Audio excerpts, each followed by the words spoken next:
ho aminao ny fahasoavana sy ny fiadanana avy amin'andriamanitra raintsika sy jesosy kristy tompo amen.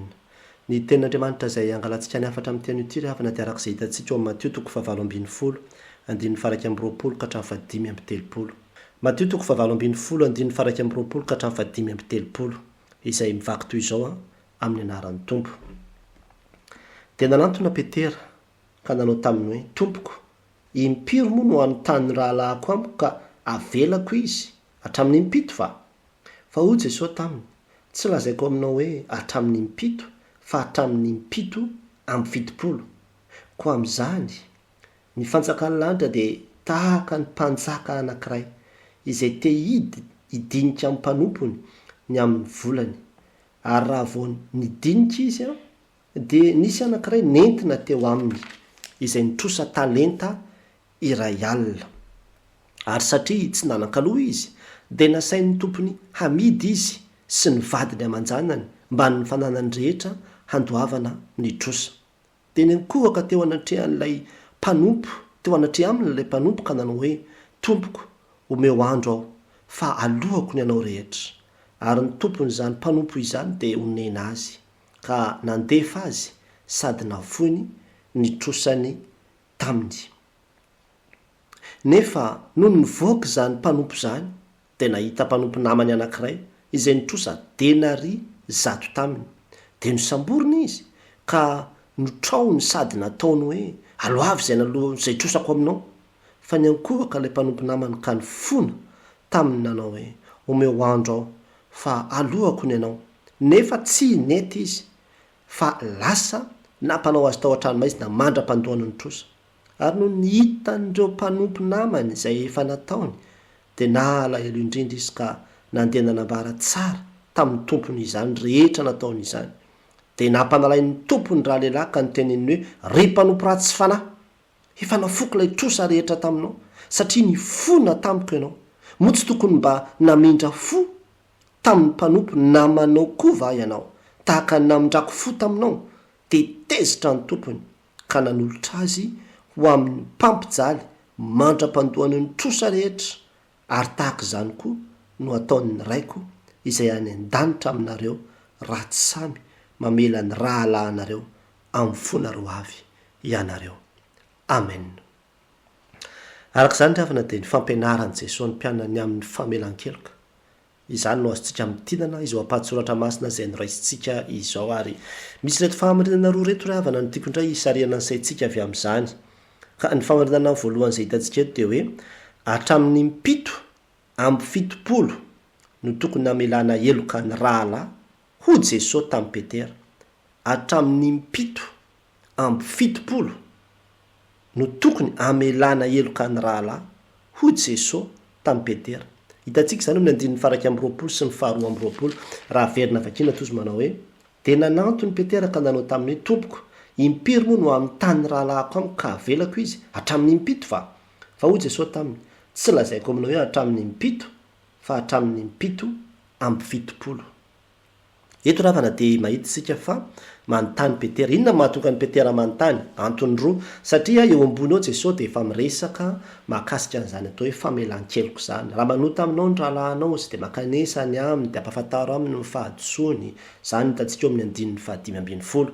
Fa akoatran'izay koa dia satria teo amin'ny jiosy dia misy fampianarana izay manao hoe anankitelo dia efa ampy amelana heloka. Izany hoe raha ohatra izany ka manota ilay olona dia mbola mamerina izy fanondroany dia mbola tokony amela heloka. Raha mamerina fanontelo izy dia heverina ohatrany efa ampy izany raha teo amin'ny fiarahamonina jiosy. Izay zany ny fampianarana izay ambaran'ireo mpandinika soratra masina moa hoe niraisin'izy ireo tamin'izany fotoana izany. Ka i Petera manontany eto dia ohatra ny te-hilaza izy manao hoe, raha ohatra ny jiosy ka milaza hoe intelo, ny anao kosa angamba ny hatramin'ny impito hoe ilay isa fito manko dia isa fahafenoana. Satria Andriamanitra zao raha nahary zao tontolo izao dia tamin'ny enin'andro dia tamin'ny andro fahafito izy nitsahatra.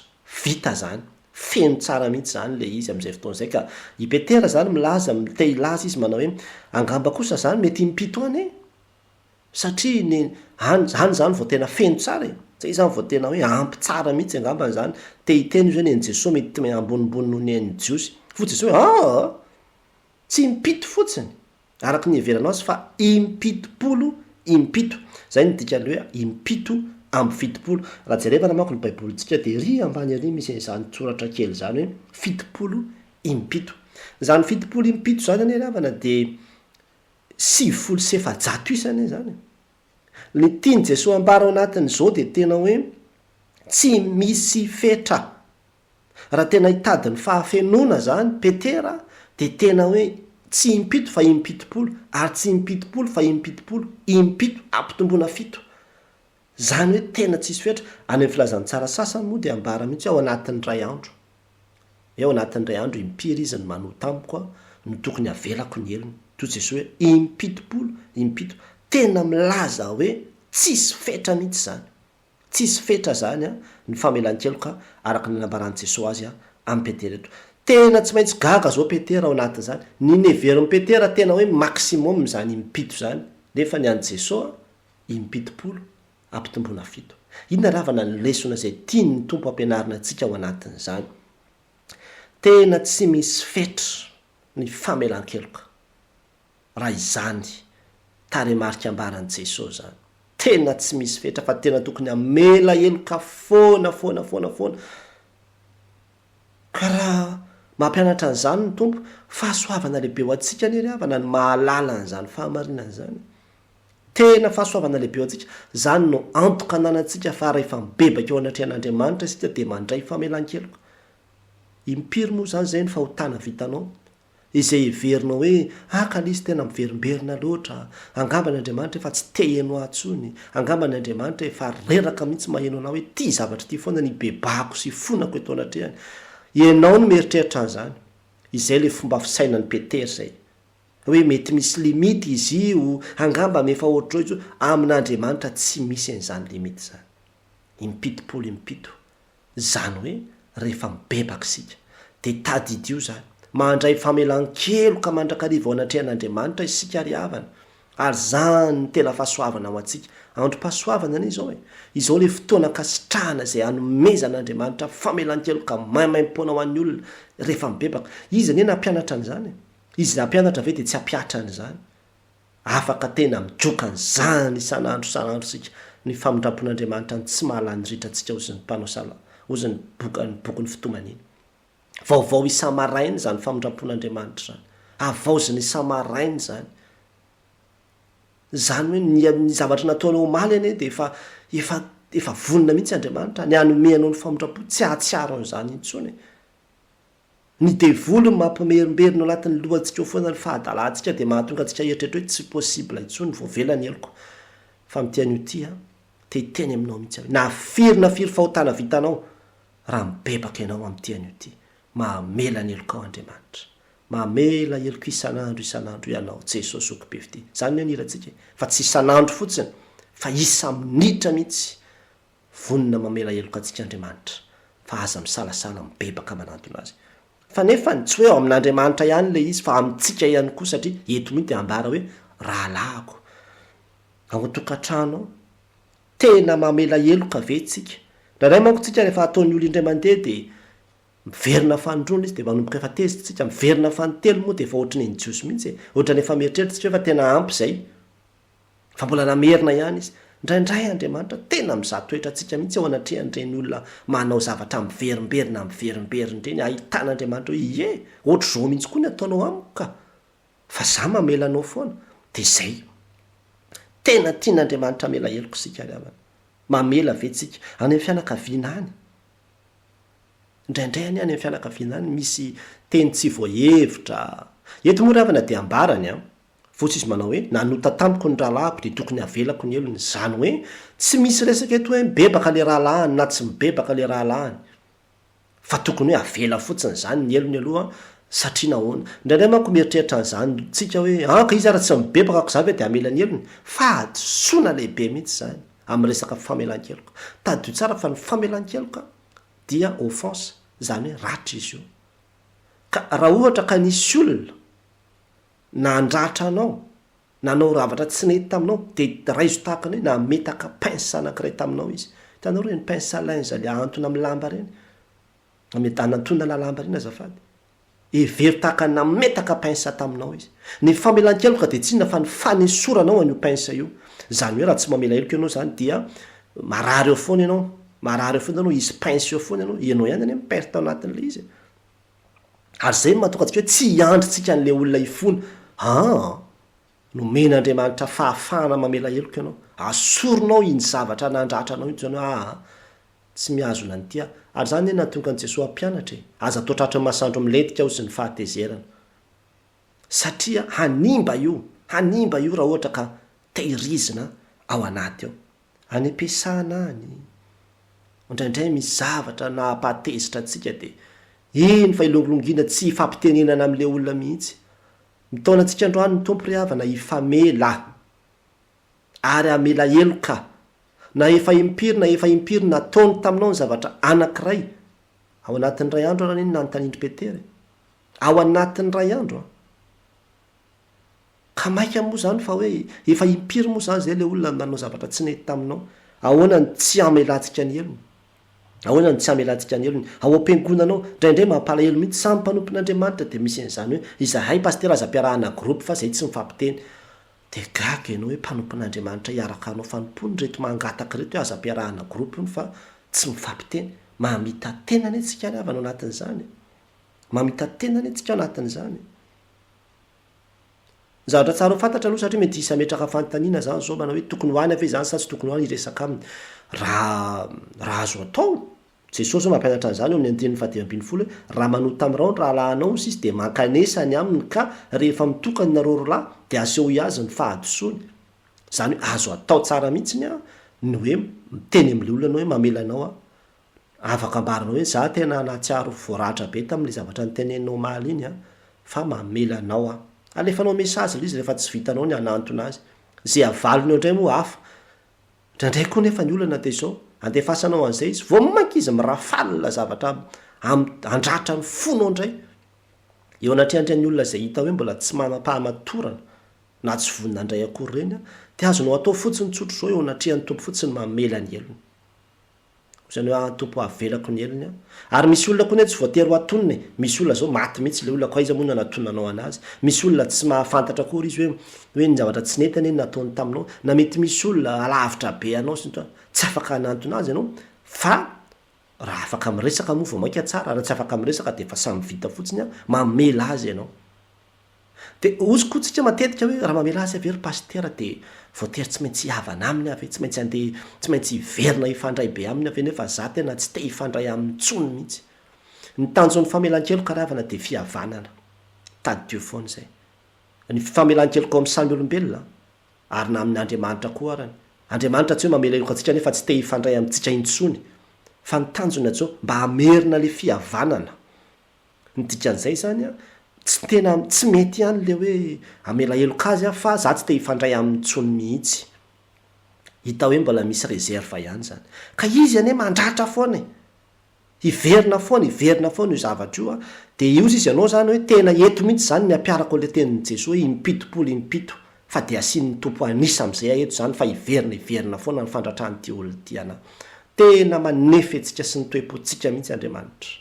ao anatin'ireny olona zay mandratra tsy mijanona antsika ireny any hoe fitiavan'ireny olona ireny fa tsy hoe vo mainka hitsoahana izy na izany aza ry havana dia tara ho fantatsika fa rehefa tsy vonina ny olona andray anao aza terena izy satria ny tenin'Andriamanitra koa dia milaza raha azo atao dia ataovy zay havanana amin'ny olombelona rehetra zany hoe raha azo atao le izy fa tsy hoe tsy maintsy forsena ny olona hiavana aminao ary zany fihavanana zany koa tsy tonga dia zavatra terena betsaka fa alefa tsy kelikely zany fa tsy mety fotsiny dia hoe hanapaka fifandraisana fa hoe hamela heloka dia hanapaka fifandraisana fa ampianarana ihany moa zany omeko zany satria ararotina ihany ny fotoana fahana miresaka n'izany famelan-keloko zany amin'ny alalan'izao afatra izao fa ny zavatra ambaran'i Jesosy eto dia ny hoe tsy misy fetra ny famelan-keloka izay omentsika sy omen'Andriamanitra ny fanontaniana mipetraka amiko sy aminao ary zany dia zao vonina amela heloka ve sika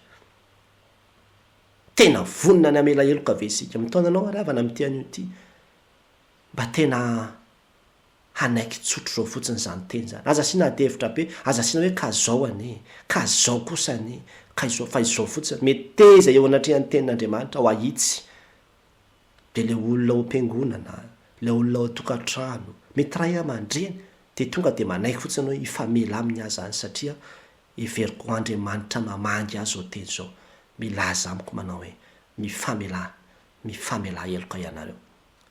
Tsy vitanao amin'ny herin'ny tenanao nefa zany raha tsy mangataka ny herin'ny fanahy masina ianao miankina amin'ny Jesosy ianao vao vitanao zany. Fa ny herin'i Jesosy no ahafahantsika manana hery amelana eloka fa izy anie na de nombona tamin'ny azy fijaliana ary de mbola nahavita ny teny hoe mamela ny eloko reo izy fa tsy fantany zay ataony. De izay Jesosy zay no mitoetra ao anatsika de manome antsika ny hery ahafahantsika mamela eloka koa. Ny famarinana faharoa zay hitantsika tokoa nefa de izao hoe nahita loza ilay mpanompo ratsy fanahy tsy nety namela eloka nefa navela eloka hoy Jesosy. Nahita loza ilay mpanompo ratsy fanahy navela eloka nefa tsy nety namela eloka hoy Jesosy. Hitantsika zany amin'ny andininy 7:20 ka hatramin'ny andininy 5:30. Etsika ravana de mahita fa nanao fampianarana, nanao fanoharana Jesosy, naka tantara kely izy netiny nanazava azy. Toy manao hoe nisy lehilahy anankiray izy mpanjaka izay te hidinidinika zany hoe te hanao convoquer zany ny olona rehetra zay nanana ny trosy nampisambotra vola be mihitsy zany io mpanjaka io tamin'ny olona isan-karazany de nisy olona anankiray tonga teo amin'ny teo mpanompony de nanontaniana hoe ahoana ny trosako any aminao de le trosa amin'io talenta ray alina. Zany talenta ray alina zany raha vadika amin'ny vola amin'izao fotoana izao zany satria ny talenta anankiray zany talenta volafotsy anankiray zany zao dia denari 9,000 isa. Denari 9,000 isa ny talenta volafotsy anankiray. Ny denari anankiray anefa karaman'olona ray andro. Zany hoe ny talenta ray alina zany dia anohany amin'ny denari atao fois 6,000 zany ny ray alina dia 60 millions denari 60 millions. Zany hoe karaman'olona 60 millions jour zany. Zay zany le izy. Raha vadika zany ohatra zany zao mikajikajy taontsika zany ohatra hoe karaman'olona anankiray ao anatin'ny ray andro 100,000 francs ohatra ny karaman'olona anankiray ao anatin'ny ray andro. Ny dikan'izay zany 6,000 milliards FMG. 6,000 milliards zany hoe miliara 9,000 isa. 1 miliara 9,000 isa zany no trosan'ity olona ty raha ohatra ka hoe 100,000 francs anoany ny karaman'ny ray andro. Zay zany le trosany. Tena hoe amidy ianao ny vadinao ny zanakao ny fanananao ohatra tonga de ruiné tanteraka ianao. Zay zany fa tsy voalohanao mihitsy io fa tena nitomany izy de mangataka alohako le izy miteny alohako io zavatra tsy ho voalohany mihitsy le izy fa mba nahainy fonafona teo izy zany de nampalahelo an'le mpanjaka toy izy le mpanjaka hoe ndry eny ary aloha fa avelako izy izy tena tonga de nalefa nandeha nody fotsiny de ny fafany daholo le vola be amina miliara 9,000 isa teo. Mba ahoana reny fifaliana io rangaha io nandeha nody maivana tanteraka mihitsy. Izy le nandeha nakany amin'ny mpanjaka efa niaraka mitebiteby sy iabe iny maivana tanteraka izy nandeha nody fa voavela daholo ny trosany. Kinanjo teny ampandehanana tena izy de nahita lehilahy anankiray nanana ny trosa. Ny trosany tamin'ny olona indray de ambara hoe denari 100. Ny denari ray io sitsika teo de karaman'olona ray andro. Zany hoe karaman'olona 100 andro zany. Karaman'olona any amin'ny 3 volana any zany le izy. Raha kajikajy zany raha hoe 100,000 francs zany karama ray andro any ho any amin'ny 2 millions d'ariary any amin'ny 10 millions FMG tany. Zay zany le trosany amin'ny olona io any ho any. Le trosa zay navela taminy teo 6,000 milliards. Ny trosa andany any amin'ny olona 10 millions FMG. Asa raha hitantsika amin'izany ny elanelana be eo amin'le taremarika anankiroa. Fa tena tsy namelany olona io ary tena mba mifona ihany koa le rangaha hoe mba mifona tsy tia lalazatra ka tia betroany teo mihitsy de ny tsy navelany fa tena nigadrainy hoe avereny ny volako zako zao tena tapina tanteraka mihitsy aizako zako zao tena mila vola mihitsy fa avereny ny volako izy tia namelany mihitsy nigadrainy mandra-pandohan'le olona n'le volany rehetrarehetra reny le mpanjaka ary zany resaka zany nalahelo be daholo le olona nahenon'le izy le rangana melaelo ka navela be iny ve nitrosa ve manao an'izany tonga tany amin'ny mpanjaka le resaka fa tena tezitra le mpanjaka dia natsoina hoe ratsy fanahy, lasa ratsy fanahy ny anarany, na azo anarana mihitsy hoe ratsy fanahy, dia natsoina. Dia nyteneny efa ahoana ianao ty? Ohatrinona ny navela taminao dia vola kely izany ve dia tsy mba nafonao tamin'ny rahalahinao? Tokony mba namela anazy ianao fa ahoana ny janao? Tena na averina nasiana nalohany dao, na ahita loza. Ny verina daony indray ny trosa rehetrarehetra. Ary tsy zany fa nalefa tany an-tranomahy izy na mandra-pandohanao ny varavety farany, zany hoe mandra-pandohanao ny centime kely indrindra hatramin'ny ariary tsy maintsy voalohanao daholo zay vao mivoakanao. Tonga dia midatra mandra-pahafatiny anie izany ny dikany. Aiza moa ny ahavoalohany an'izany trosa be an'izany? Tena nidatra mandra-pahafatiny izy. Zany hoe tena very tanteraka izy. Zay le mahatonga ny amin'ny teny hoe na ahita loza ilay mpanompo izay navela heloka nefa tsy nentina mela heloka. Hoy Jesosy, nahita loza, nahita ny fahatezeran'ilay mpanjaka izy, nijatra izy, olona efa afaka teo dia izao vokatra ilay fitiavan-tena kely dia lasa sahirana indray nandohan'ilay zavatra rehetrarehetra izay efa afaka teo. Inona ravana ny lesona izay ampianarin'ny tompo antsika ao anatin'izany tantara izany? Aza faly mandray famelan-keloka fotsiny ry havana, fameteza mba hizara famelan-keloka ihany koa. Ambaran'i Jesosy eto moa hoe tena io mihitsy osa izy ny sary ataony ndraiko anareo raha tsy mamela heloka ny namanareo avy ianareo. Andriamanitra ny ravana tena mamindra fo amintsika. Ny fahotana izay vitantsika io moa azo isaina ve? Firy ny fahotana vitantsika. Nefa dia mamela heloka antsika ao anatin'izany Andriamanitra. Tsy manisa ny fahotana anatin'ray andro ataontsika fotsiny. Ny fahotana dia tsy izay vita ihany fa ny tsy natao koa dia fahotana. Ny tsy vitantsika koa dia fahotana. Raha isaina tena tsy ho voaloha mihitsy. Ary fahafatesana mihitsy ny tambiny. Kanefa dia izao namindra fo Andriamanitra. Ary vonina izy amafa ny fahotantsika. Nandefa ny zanany izy andony trosa rehetrarehetra teo amin'ny azy fijaliana mba hahatonga antsika ho voavela heloka. Angambany ianao mety manamelo tena, na mety sahirana koa ianao mamela heloka ny hafa. Tadidio ry havana. Fa raha tena hoe andray hery ianao ahafahana mamela heloka ny hafa zao, tadidio koa ny zavatra nataonao tamin'Andriamanitra nefa navelan'Andriamanitra. Inona avy ren'ilay fahotana mahafaty izay nataontsika ireny. Kanefa dia izao navelan'Andriamanitra sika. Mba firifiry amin'izany moa ny alehibeany hoe nataony an'izao, nylazainy an'izao, naratsiany ohatrao, ny fosainy ohatrao, lehibe lavitra noho ny fahotana vitanao ve izany. Nefa nahoana ianao namindran'Andriamanitra fo, nahoana ianao ny mahazo famelan-keloka. Raha tsy mahatsiaro ny alehibe ny famelan-keloka raisitsika ao anatrehan'Andriamanitra sika tsy mahay mamela heloka ny hafa mihitsy. Lasa tia tena fotsiny ny akabetsahan'ny olona amin'izao fotoana izao. Lasa tia tena fotsiny dia faly mahazo fotsiny. Faly mahazo fotsiny fa rehefa tena hoe hizara amin'izay, amin'ny zavatra rehetrarehetra mihitsy anie izany dia lasa zana mihitsy.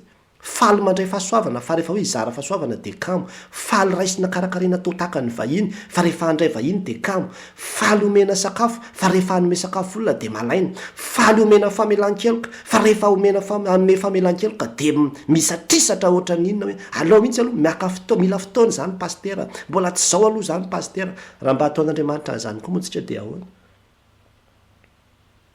Ary le izy anie tena mahita loza mihitsy tsika ao anatin'ilay izy. Misy tena marary mihitsy. Ka rehefa nambaraka teo hoe pince le izy ka tsy mety mamela heloka izy dia tazominy eo foana le pince. Efa mangana mihitsy ny tarehan'ny olona sasany.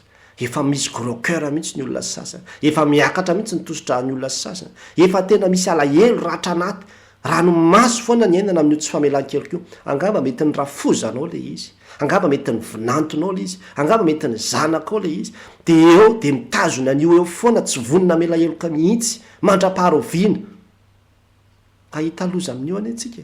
Ary ny tena zavatra fahaverezana mihitsy le izy. Fanoharana any amin'ny fanjakan'Andriamanitra io tadidio izay. Tsy ho tafiditra any an-danitra mihitsy ny olona tsy mety mamela heloka zany.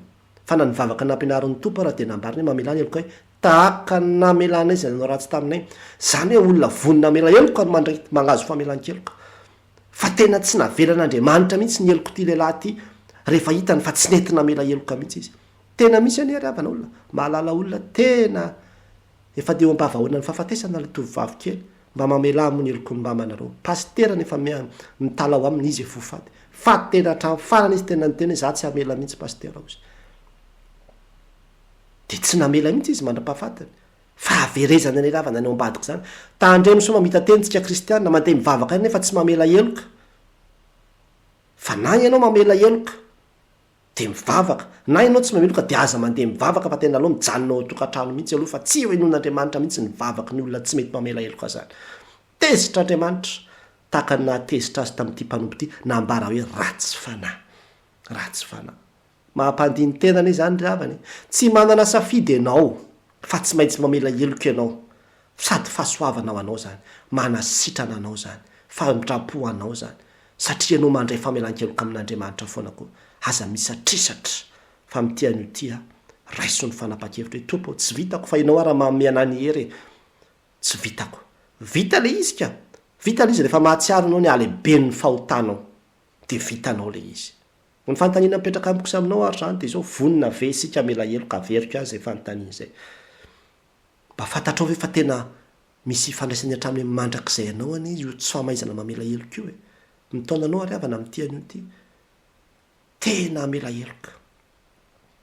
eloka ary angataon'ny fanahy masina nampy ahafitanao an'izany raha fitinina le nambara rehetra teo de izao voalohany hitantsika teo hoe hatramin'ny mipito amin'ny fitopolo ny tokony amelana eloka ny raha laho jesosy tamin'ny petera tsy misy fetra ny famelan-keloka satria tsy misy fetra koa ny fahasoavana omen'andriamanitra atsika ndana ataovy zany ny faharoa de izao nahita loza lay mpanompo navela eloka nefa tsy nentina mela eloka ho jesosy tamin'ny fanoharana zay nataony tandremo fa tena tezitra andriamanitra raha ohatra tsika ka tsy mety mamela eloka ary na ny eloka zay angatahantsika amin'andriamanitra aza mety tsy ho voavela koa ka anjaranao no misafidy ao anatin'izany nefa mo safidinina mihitsy no atao aminatin'izany tsisy safidy tsony zany fa zao fotsiny asian'andriamanitra mamela eloka ianao nydikany amin'ity an'io ty de mangata hery avy amin'ny tompo meo hery ary hafa vonina hamela eloka ho an'andriamanitra rehetra ny voninahitra